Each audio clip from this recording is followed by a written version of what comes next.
What would you do if you woke up in a bunker, trapped with people you don't know, and your memory wiped clean? The story begins with an elderly scientist recording a message. He talks about how the story of Lazarus gave him the dream of reviving the dead, especially his mother. He admits he never succeeded but hopes someone else might carry it forward. In the underground facility, a cryo chamber opens. A disoriented woman stumbles out, weak from her long stasis.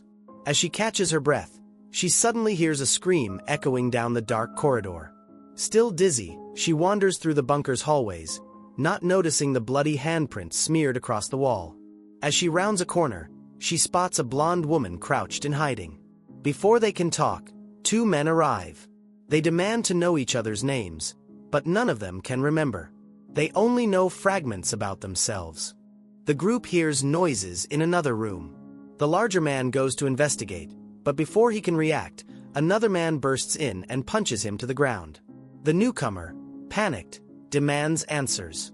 After some back and forth, he remembers designing the cryo chambers they just emerged from. He insists the inventor should have been there to meet them when they woke. Meanwhile, the blonde woman hears scratching in the walls, but the others are too busy debating what could have triggered their awakening. She tries to leave but collapses from exhaustion. The engineer suggests they all rest until their memories return. When the first woman sleeps, she dreams of flashes, a bloody machete, the crimson handprint, and a man holding a gun. She wakes to find the engineer handing out flashlights. That's when she notices their jumpsuits have numbered patches. Engineer is 1, she's 2, blonde woman is 5, the other man is 3. The aggressive one's patch is missing, so they assign him 0. Together, they begin exploring, searching for the inventor. Instead, they discover an airlock, but decide not to risk it. Splitting up, 1 finds damage to 5's chamber cables but keeps it secret. 5 discovers a sealed hatch. 2 sees a shadowy man in a hallway who vanishes when the lights flicker. 0 uncovers broken glass and a radio. In another room, 2 switches on a camera and briefly sees herself on the monitor before the feed glitches out. She later stumbles upon a copy of the Divine Comedy and a diagram of the 9 spheres of heaven. A mysterious man appears behind her, speaking about God's purpose for preservation. But before she can confront him, 5 calls for help, and when 2 turns back, the man has vanished. The group later gathers around a machete stuck into a door. Inside, they find a pool of fresh blood. 0 assumes it belongs to the inventor and insists they leave, but 1 blocks him. 3 points out that the airlock might be keeping out a virus or a solar disaster.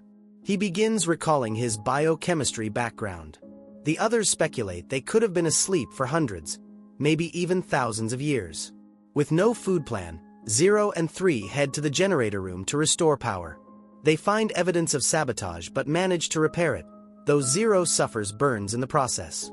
5 tends to his wounds, realizing she has medical training. She's a doctor. The group also finds a locked room filled with supplies but sealed behind a code. They try different combinations, but the system warns them that too many failed attempts will lock it permanently. That night, as the others continue digging around for clues to unlock the code, 2 reflects on her dream, realizing she had already seen that machete before.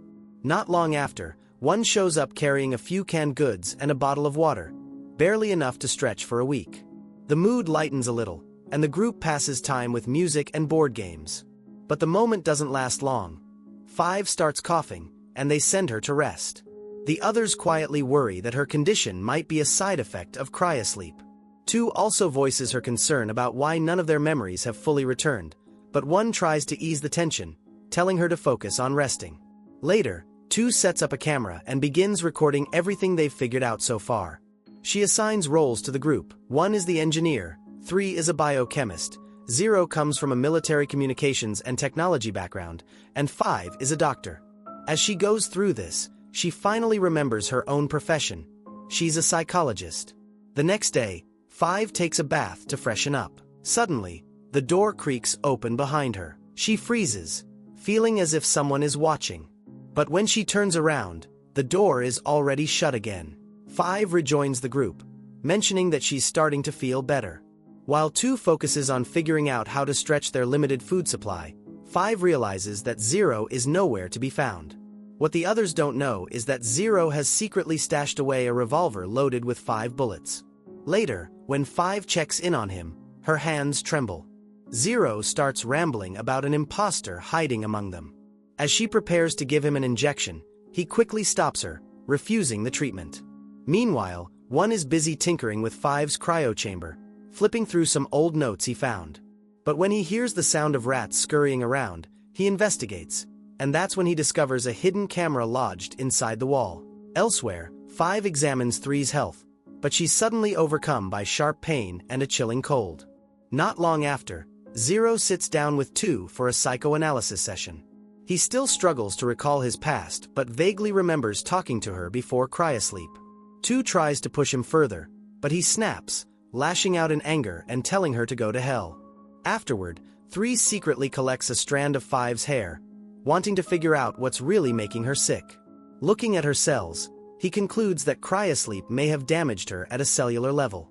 5 brushes it off, insisting she feels fine. Then, Zero interrupts everyone with an alarming discovery. Food is missing. He suggests that someone else may be inside the facility with them. While alone, 5 secretly draws her own blood and is horrified to see it instantly freeze solid. She hides the sample with others she had tested earlier, all showing the same disturbing result. In another part of the facility, 1 sneaks a look inside 5's chamber, but he's quickly caught by 2. He fumbles for an excuse, and in the process, notices a small microphone hidden in the chamber.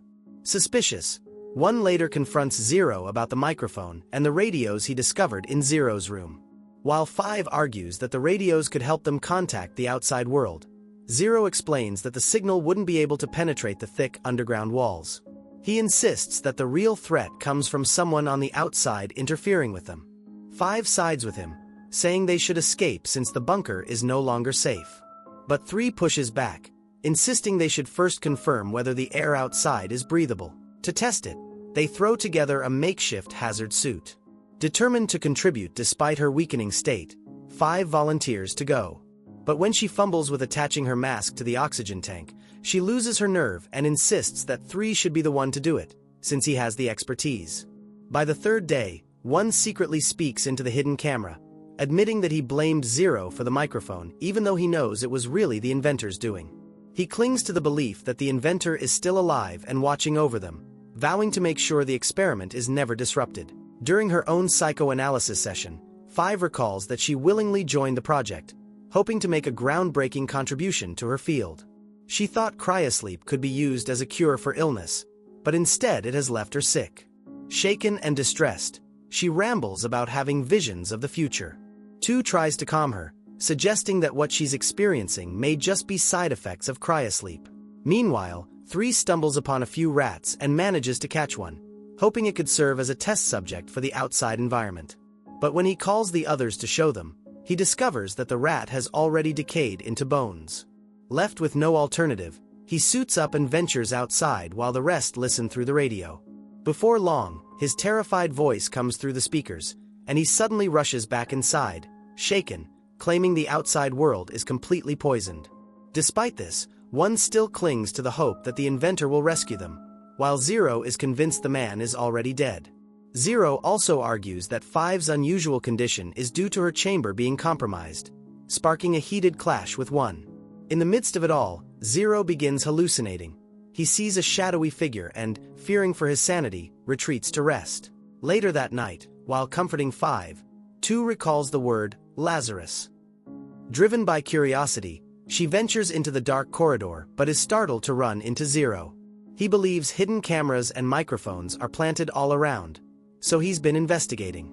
Convinced that the group is concealing secrets, he grills her, but she turns the tables, questioning him about the gunshot from the first night, knowing he has a weapon. Zero only replies that everyone has their own secrets, and they must remain cautious. On the 4th day, 2 shifts her focus to 1, pressing him about 5's damaged chamber. Reluctantly, he confesses that he had known it was tampered with, but chose to keep quiet until the imposter revealed themselves. He suspects someone infiltrated the chambers, posing as one of them. Still, he insists the inventor predicted all of this and, until the man appears, he will continue to speak on his behalf. After their session, 2 reviews the inventor's notebook and notices a detail she had overlooked. She remembers how the inventor often spoke about the ninth sphere, so she tries the code 009 on the locked door. Unfortunately, it doesn't work. Soon after, Zero reports that their food supply is being stolen. He accuses the doctor of pretending to be sick, since real patients usually lose their appetite. 5, however, breaks down in tears, insisting she's been both freezing and starving. Zero refuses to believe her and lashes out until 3 admits he caught her sneaking food. As tensions flare, 2 urges them to focus instead on recalling the code to the locked room. Zero grows suspicious of her calmness and questions why she isn't panicking like the rest, making everyone's attention shift toward her. In his own spiral, Zero once again hallucinates the shadowy figure and runs after it. Meanwhile, when 3 tries to console 5, her delusions worsen. She claims she's trapped in hell. This revelation makes 2 realize that the ninth sphere doesn't point to heaven at all, but rather to the ninth circle of hell. She digs into the Divine Comedy and finds an old photo showing herself, 1, 3, and 5, along with another figure marked as 4, though the face has been torn away. The group soon confronts Zero about the missing 4. In response, he pulls out a gun and points it at 1, adamantly declaring his own identity. Holding them at gunpoint, he storms off, warning them to stay away. While the others plot how to deal with him, 5 suddenly collapses. Desperate, 3 begs Zero to build an electroconvulsive therapy device to save her. Zero agrees, hoping it will prove his innocence. But before he can finish, 1 ambushes him and knocks him unconscious. Later, 1 tortures Zero to find out where the gun is hidden. At the same time, 2 begins recording herself for self-analysis, confessing that she fears the experiment is failing since she, too, has started hallucinating. Still, she believes the solution lies buried in their memories. By the 5th day, 5 has fallen unresponsive, and in a disturbing moment, 3 seizes the chance to kiss her. 2 quickly intervenes, shoving him back and trying to wake 5. The group gathers around, debating how to save her. 3 proposes placing 5 back into cryosleep, believing it might buy her more time. But before they can act, they realize Zero has escaped his restraints. 1 immediately threatens him with a machete and forces him toward the airlock. While 2 beg Zero to reveal where the gun is hidden so they can resolve this, 1 refuses to listen. He's set on expelling Zero no matter what. With no choice left, 1 pushes him out. Shaken, 2 accuses 1 of essentially murdering Zero, but before the argument can spiral further, 3 reminds them their focus should be on saving 5.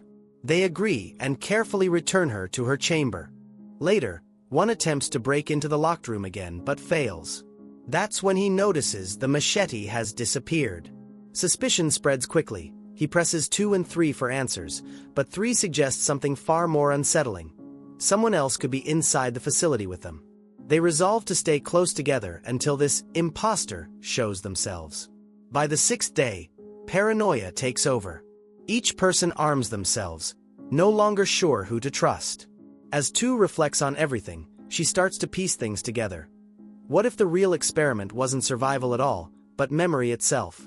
After all, cryosleep would be useless if the subjects couldn't even remember their own identities.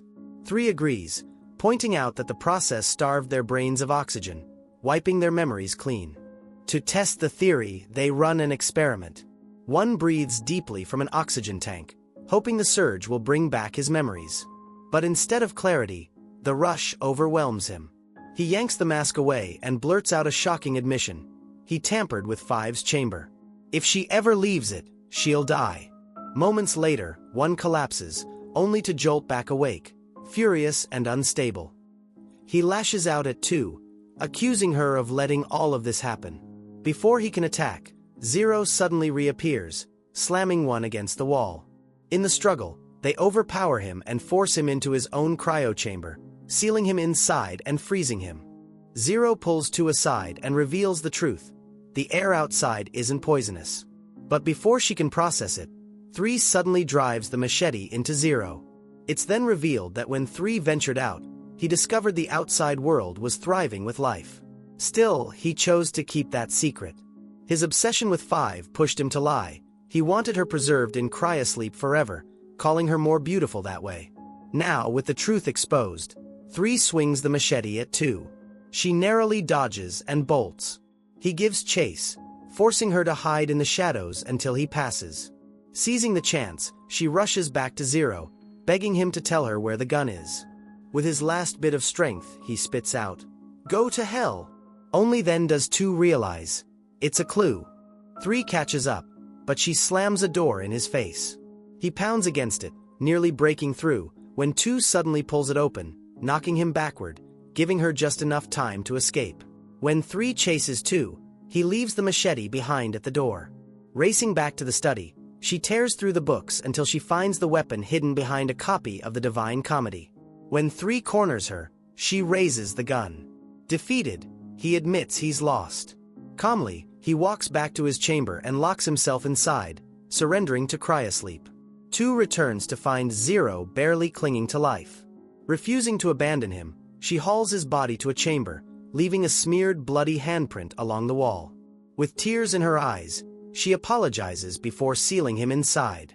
Zero gives her one final nod before slipping into stasis. Overwhelmed, 2 collapses, pulling a photo from her pocket. She breaks down, mourning how she failed. The picture is a full, untorn version of the one she'd seen earlier, showing Zero among them as the true 4th member of the group. At first, she considers ending her own life. But instead, she wipes her tears, leaves the photo behind, and presses forward.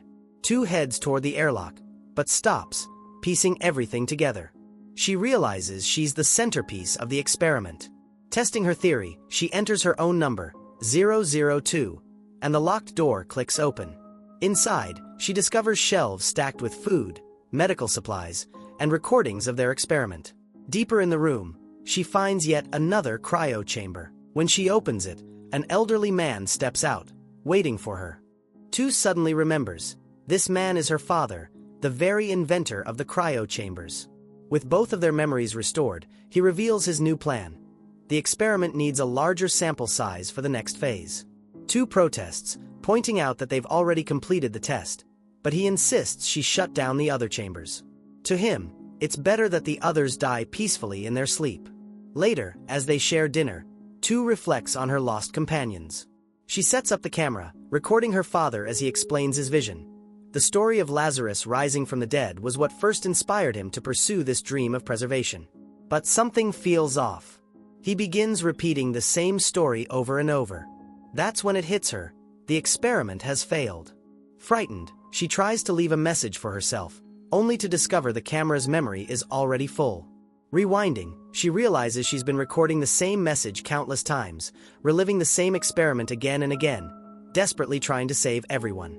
Their memories always fade, forcing the cycle to restart. In one of the previous runs, 2 had found Zero's gun, an unpredictable variable. Knowing he was out of bullets, she used that to frame him, manipulating events so the group would cast him out, allowing him to return later and save her. Now, with the truth laid bare, guilt consumes her. She visits Zero's chamber, apologizes, and makes a choice.